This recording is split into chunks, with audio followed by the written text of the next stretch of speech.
हरियाणा में किसानों के लिए अच्छी खबर है। मुख्यमंत्री नायब सैनी ने गन्ने का भाव बढ़ाकर एक ऐतिहासिक फैसला लिया है। किसानों ने भी इस निर्णय का स्वागत किया और मुख्यमंत्री को गन्ने की पुली भेंट कर आभार जताया। इससे किसानों की आमदनी बढ़ेगी और सरकार का भरोसा भी मजबूत हुआ है।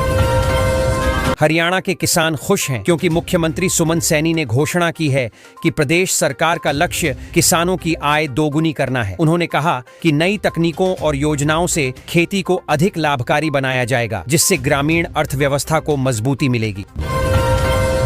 कृषि क्षेत्र में अब हरियाणा बड़ा बदलाव देखने जा रहा है। खेतों में ड्रोन और डेटा तकनीक का उपयोग कर स्मार्ट फार्मिंग शुरू होगी। इससे किसानों को सटीक सिंचाई, उर्वरक और फसल प्रबंधन की सुविधा मिलेगी, जिससे उत्पादन और मुनाफा दोनों बढ़ेंगे।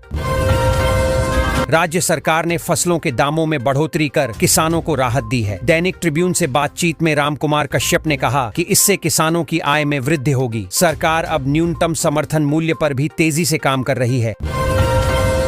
हरियाणा में गन्ने के दाम बढ़ाने को लेकर सीएम सैनी का किसानों ने आभार जताया। गन्ना उत्पादक किसान अब बेहतर भाव मिलने से खुश हैं। गन्ने की नई दरों से कृषि क्षेत्र में उत्साह है और यह फैसला लंबे समय तक किसानों को फायदा देगा।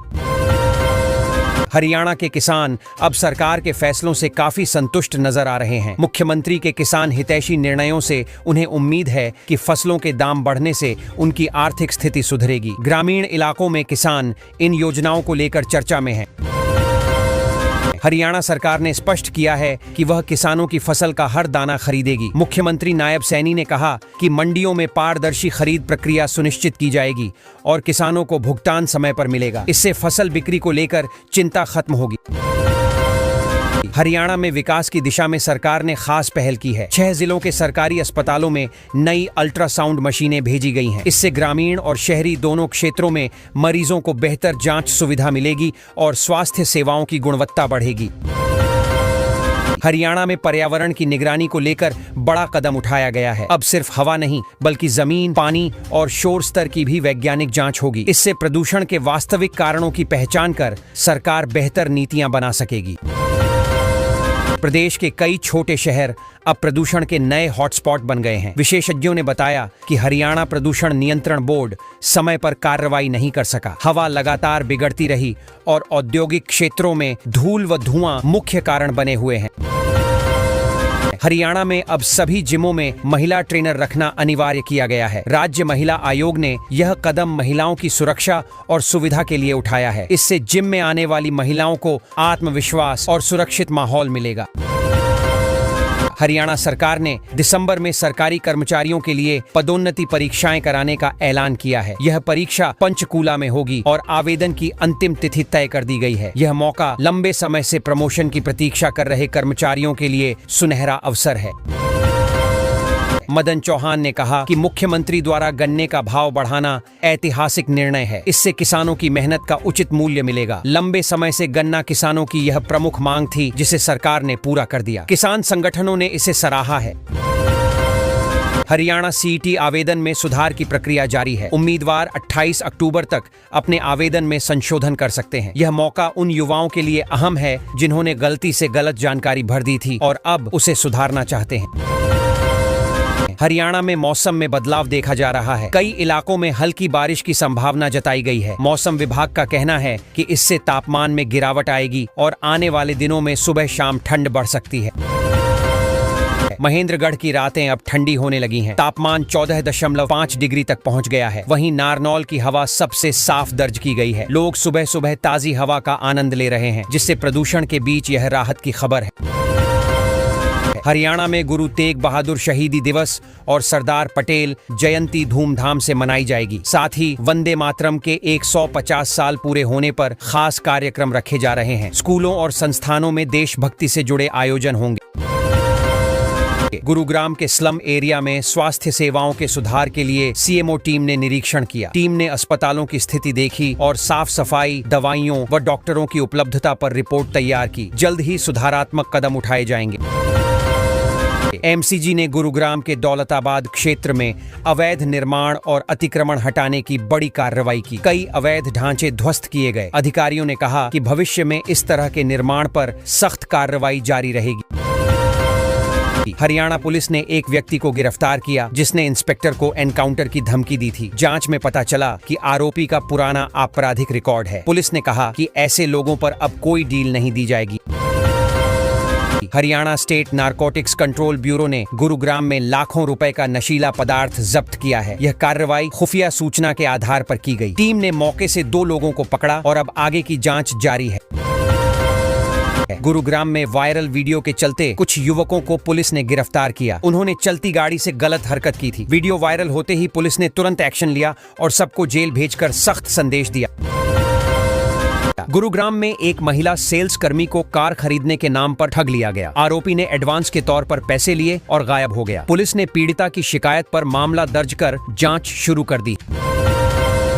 राव होशियार सिंह ने भाजपा पर आरोप लगाया है कि वह राव नरेंद्र सिंह की छवि खराब कर रही है। उन्होंने कहा कि जनता सब समझती है और आगामी चुनाव में इसका जवाब देगी। राजनीतिक माहौल में बयानबाजी तेज हो गई है। हरियाणा के कई जिलों में महिलाओं के लिए विशेष शिविर लगाए गए। इनमें 250 से अधिक महिलाओं ने पंजीकरण कराया। इन शिविरों में स्वास्थ्य जांच, सामाजिक योजनाओं की जानकारी और रोजगार सहायता की सुविधा दी गई।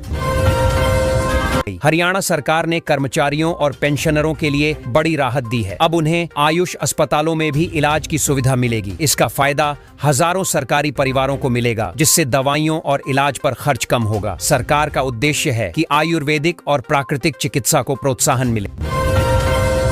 हरियाणा सरकार ने बस संचालकों को भी राहत दी है। कोरोना काल में जिनकी बसें बंद थीं, उन्हें अब 249 दिनों के 35% लीज भुगतान की मंजूरी मिली है। इससे बस मालिकों को आर्थिक सहारा मिलेगा और ट्रांसपोर्ट सेवाएं फिर से बेहतर होंगी। जल्द भुगतान प्रक्रिया शुरू होगी।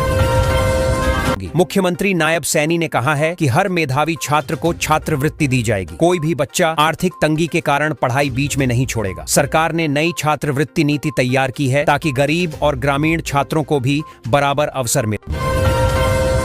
हरियाणा की आंगनबाड़ियों में अब डाइट डॉक्टर बच्चों की थाली तय करेंगे। बच्चों के भोजन में नमक, तेल और चीनी की मात्रा को लेकर खास ध्यान दिया जाएगा। सरकार का उद्देश्य है कि बचपन से ही बच्चों की सेहत बेहतर रखी जाए और पोषण स्तर सुधारा जाए। हरियाणा जल्द देश का पहला ऐसा राज्य बनने जा रहा है जहां डीड पंजीकरण पूरी तरह कागज रहित होगा। 1 नवंबर से यह व्यवस्था लागू की जाएगी। अब जमीन जायदाद की रजिस्ट्री ऑनलाइन सिस्टम से होगी, जिससे पारदर्शिता और सुविधा दोनों बढ़ेंगी। अब जरा बाकी खबरों की बात करते हैं। झज्जर जिले में प्रशासन ने पर्यावरण सुरक्षा के लिए बड़ा कदम उठाया है। खतरनाक प्रदूषण फैला रही 11 ईंट भट्टियों को तोड़ दिया गया है। इससे आसपास के गांवों में प्रदूषण का स्तर कम होगा और सांस की दिक्कतें भी घटेंगी। सिरसा में छठ पूजा की तैयारियां जोरों पर हैं। श्रद्धालुओं ने खुद नहर की सफाई की ताकि घाटों पर स्वच्छ माहौल में पूजा हो सके। लोगों में इस बार खास उत्साह है और प्रशासन भी सुरक्षा व्यवस्था पर पूरी नजर रख रहा है। गुरुग्राम में एक दर्दनाक हादसा टल गया। धान से भरी ट्रैक्टर ट्रॉली हाईवे पर पानी में पलट गई, लेकिन चालक बाल बाल बच गया। मौके पर मौजूद लोगों ने तुरंत मदद की, जिससे बड़ा नुकसान टल गया। बारिश और पानी भराव से सड़क हादसे बढ़ रहे हैं। बसई रोड की मरम्मत के नाम पर खानापूर्ति से गर्भवती महिलाएं परेशान हैं। सड़क की हालत खराब है और चलना मुश्किल हो गया है। लोगों का कहना है कि मरम्मत अधूरी छोड़ दी गई, जिससे रोजाना आने जाने में खतरा बना हुआ है। गुरुग्राम के लग्जरी टाउनशिप इलाकों में सड़कें टूटी पड़ी हैं। डीएलएफ अंडरपास हादसों को न्योता दे रहा है। स्थानीय लोगों का कहना है कि मरम्मत कार्य सिर्फ कागजों पर हो रहा है, जमीनी काम नहीं। प्रशासन से जल्द सुधार की मांग उठी है। लाडो लक्ष्मी योजना में अब तक 43,000 पात्र महिलाओं ने रजिस्ट्रेशन करवा लिया है। महिलाओं के लिए यह योजना उनकी आर्थिक स्थिति सुधारने और सशक्त बनने का एक अच्छा अवसर है, जिससे उन्हें सीधे लाभ मिलेगा और सरकार की मदद उनके घर तक पहुंचेगी। हरियाणा सरकार ने कर्मचारियों और पेंशनरों के महंगाई भत्ते को 3% बढ़ाया है। इसका मतलब है कि उनके वेतन में अब थोड़ी बढ़ोतरी होगी और रोजमर्रा के खर्चों में राहत मिलेगी। यह कदम सीधे लोगों की जेब पर असर डालने वाला है। स्कॉलरशिप के लिए अब बैंक खातों में अपडेट जरूरी है। सीएम सैनी ने कहा कि छात्र छात्राओं को स्कॉलरशिप लेने के लिए अपना सही बैंक विवरण देना होगा। इससे पैसे सीधे खातों में आएंगे और कोई दिक्कत नहीं होगी। शहरों में गरीबों के लिए अब कॉलोनियों में 20% प्लॉट और 15% मकान रिजर्व होंगे। इसका मतलब है कि गरीब और मध्यम वर्ग के लोगों के लिए घर आसानी से उपलब्ध होंगे। सरकार शहरों में रहने वालों की सुविधा और हक सुनिश्चित कर रही है। गुरु तेग बहादुर के 350वें शहीदी दिवस समापन समारोह में प्रधानमंत्री मोदी कुरुक्षेत्र आएंगे। यह कार्यक्रम धार्मिक और ऐतिहासिक दृष्टि से बहुत महत्वपूर्ण है। लोगों को इससे प्रेरणा मिलेगी और राष्ट्रीय एकता का संदेश जाएगा। कक्षा 9वीं से 12वीं की अर्धवार्षिक परीक्षाओं की तारीख अब तय हो गई है। छात्रों को अपने समय अनुसार तैयारी करनी होगी। परीक्षा का समय और डेटा शीट जल्दी जारी होगी ताकि विद्यार्थी अपनी पढ़ाई व्यवस्थित तरीके से कर सकें। हिसार के किसानों को अब गेहूं की उन्नत किस्म WH1402 का लाभ मिलेगा। इससे उनकी पैदावार बढ़ेगी और बेहतर उत्पादन के लिए किसानों को नई तकनीक से मदद मिलेगी। यह योजना कृषि सुधार और किसान सशक्तिकरण की दिशा में है। हिसार में बाढ़ बचाव प्रबंधों के नाम पर ढाणियों के लिए फर्जी कनेक्शन जारी किए गए। इसका मतलब है कि कुछ जगहों पर नियमों का उल्लंघन हुआ है और प्रशासन को इसकी जांच करनी होगी ताकि भविष्य में यह दोबारा न हो। वायु प्रदूषण नियंत्रण की मुहिम में हिसार में एंटी स्मॉग गन से छिड़काव शुरू किया गया। इसका उद्देश्य शहर की हवा को साफ रखना और स्वास्थ्य को सुरक्षित रखना है। लोग इससे राहत महसूस करेंगे और प्रदूषण कम होगा। हरियाणा में फैल रही एक भयानक बीमारी को लेकर एडवाइजरी जारी की गई। पशुपालकों को सचेत किया गया है कि अपने पशुओं की सुरक्षा और स्वास्थ्य का ध्यान रखें। इससे बीमारी को फैलने से रोका जा सकेगा और जानवर सुरक्षित रहेंगे। हिसार में पब्लिक हेल्थ के फील्ड कर्मचारियों ने लंबित समस्याओं के समाधान नहीं होने पर प्रदर्शन किया। यह दिखाता है कि कर्मचारियों को अपनी शिकायतों और सुविधाओं के लिए लड़ना पड़ रहा है। प्रशासन को तुरंत कार्रवाई करनी होगी। हिसार में मुख्यमंत्री बृजलाल बहबलपुरिया ने किसानों से किए वादे निभाने का आश्वासन दिया। किसानों के लिए यह महत्वपूर्ण है क्योंकि उन्हें समय पर लाभ और सहायता मिलनी चाहिए ताकि कृषि क्षेत्र मजबूत हो। ऑन्टो मार्केट में हवन यज्ञ का आयोजन हुआ। इसका उद्देश्य व्यापार में समृद्धि और सुरक्षा सुनिश्चित करना है। दुकानदार और कर्मचारी इसमें शामिल हुए और उन्होंने शुभकामनाएं दी ताकि व्यापार सही दिशा में बढ़े। गुरुग्राम में 4 ASI को नोटिस जारी किया गया। बड़ी लापरवाही सामने आने पर निगम ने चेतावनी दी है। इसका मतलब है कि प्रशासन अब कर्मचारियों की जिम्मेदारी पर कड़ी नजर रख रहा है। गुरुग्राम में 18वां अर्बन मोबिलिटी इंडिया सम्मेलन 7 से 9 नवंबर तक आयोजित होगा। इसमें शोधकर्ता और विशेषज्ञ शामिल होंगे। यह सम्मेलन शहरों की यातायात और स्मार्ट सिटी योजनाओं को बेहतर बनाने में मदद करेगा। अंडरपास में कार पर सरिया पत्थर गिरने की घटना हुई। यह दर्शाता है कि सुरक्षा और इंफ्रास्ट्रक्चर में सुधार की जरूरत है। लोगों की जान को खतरा था। प्रशासन को कार्रवाई करनी होगी। गुरुग्राम में वेस्ट जलाने पर पूर्ण प्रतिबंध लागू हुआ है। GRAP2 के तहत सख्ती बरती जाएगी और लापरवाही पर अफसरों को भी नापा जाएगा। यह कदम शहर को साफ और प्रदूषण मुक्त बनाने के लिए गुरुग्राम में फर्जी वेबसाइट लिंक भेजकर मोबाइल हैक कर पैसे निकालने का मामला सामने आया। लोगों को सतर्क रहने की जरूरत है। प्रशासन ने चेतावनी दी है कि किसी भी संदिग्ध लिंक पर क्लिक न करें। गुरुग्राम में प्रदूषण नियंत्रण को लेकर जिला प्रशासन सख्त है। ग्रेप 2 की पाबंदियों का उल्लंघन करने वालों के खिलाफ कार्रवाई होगी। यह उपाय स्वास्थ्य और पर्यावरण को सुरक्षित रखने के लिए जरूरी है। पंजाब के तरन तारण उपचुनाव में आज 15 उम्मीदवार अपनी किस्मत आजमाएंगे। यह राजनीतिक मुकाबला काफी दिलचस्प होगा और परिणाम से राज्य की राजनीति प्रभावित हो सकती है। सोशल मीडिया पर पुलिस अधिकारी और कर्मचारी अब और सक्रिय रहेंगे। इसका उद्देश्य अपराध और शिकायतों को जल्द हल करना और जनता से सीधे संवाद करना है। आम आदमी पार्टी के प्रदेश प्रवक्ता के घर देर रात छापेमारी हुई। यह कार्रवाई कुछ कानूनी मामलों और जांच से जुड़ी हो सकती है। इसे लेकर राजनीतिक चर्चा भी शुरू हो गई है। हरियाणा में गुरुचरण यात्रा का भव्य स्वागत हुआ। लोग और संगठन इसे देखने के लिए उत्साहित थे। यह आयोजन धार्मिक और सांस्कृतिक दृष्टि से महत्वपूर्ण माना जा रहा है। अब हरियाणा पुलिस बोलेगी प्लीज, सॉरी और थैंक यू। डीजीपी ने कहा कि 2 सप्ताह में थानों और चौकियों की स्थिति में सुधार सुनिश्चित किया जाएगा। इसका मकसद पुलिस की जनता के साथ व्यवहार को बेहतर बनाना है।